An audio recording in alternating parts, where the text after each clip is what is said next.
ఒక పరామర్శకి వెళ్ళేటప్పుడు కనీసం మీకు విషయం చెప్పనండి, అంటే ఇక్కడ సందర్భం బట్టి చెప్పాలి కాబట్టి చెప్తున్నా.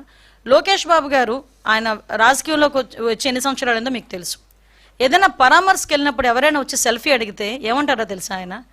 ఇది సందర్భం కాదు బాబు సెల్ఫీ తీసుకోవటానికి, నేను వచ్చింది పరామర్శకి, నేను ఇంకేదైనా మీటింగ్కి వచ్చినా లేకపోతే ఇంకో ప్రోగ్రామ్కి వచ్చినా కంపల్సరీ సెల్ఫీ ఇస్తా అని ఏదైనా మామూలు ప్రోగ్రామ్కి వస్తే వచ్చిన ప్రతి కార్యకర్తకి కూడా 2000 మంది ఉన్నాయండి 3000 మంది నుండి సెల్ఫీ ఇచ్చి వెళ్తాడు.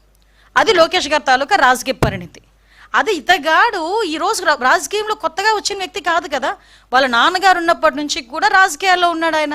వాళ్ళ నాన్న ఒక ముఖ్యమంత్రి చేసిన వ్యక్తి.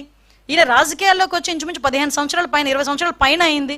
అటువంటి వ్యక్తి కనీసం ఒక మనిషి ప్రాణం గురించి, సొంత వైసీపీ కార్యకర్త ప్రాణం గురించి కూడా ఆలోచన చేయకుండా పక్కకి ఈడ్చిన ట్వీట్ చేసి అతని ప్రోగ్రామ్ని ముందుకు నడిపించుకున్నాడంటే ఇతను పరామర్శ అన్న పేరుకే కానీ అతని బల ప్రదర్శన అన్నది చాలా క్లియర్గా మనకందరికీ అర్థమవుతుంది.